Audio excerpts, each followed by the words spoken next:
Oui, donc là l'enjeu c'était de présenter une approche marxiste des crises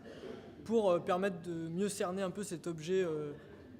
complexe qu'est les crises. Donc on a commencé en montrant qu'on pouvait distinguer plusieurs types de crises ou plusieurs niveaux dans la crise, des crises conjoncturelles et des crises structurelles, et qu'on pouvait relier ces différents types de crises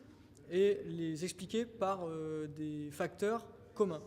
Donc pour clarifier l'explication, on a commencé par faire des rappels sur la nature du capitalisme. On a mis en avant son caractère marchand et on a montré que le capitalisme, c'est plus que simplement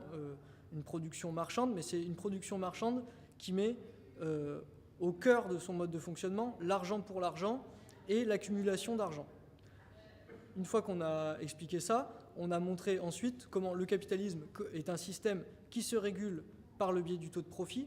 et comment les va-et-vient de ce taux de profit déterminent l'accumulation et sa vitesse. Et enfin, on a terminé en montrant que le taux de profit et son évolution induit des phénomènes de suraccumulation et de dévalorisation du capital qui sont cycliques et qui permettent d'expliquer à la fois des crises conjoncturelles, comme le cycle Juglar, et des crises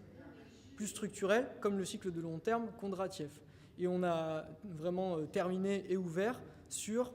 l'intérêt de cette analyse pour la compréhension des cycles et des stades du capitalisme, et notamment le passage du capitalisme concurrentiel libéral au capitalisme monopoliste d'État et à la période actuelle.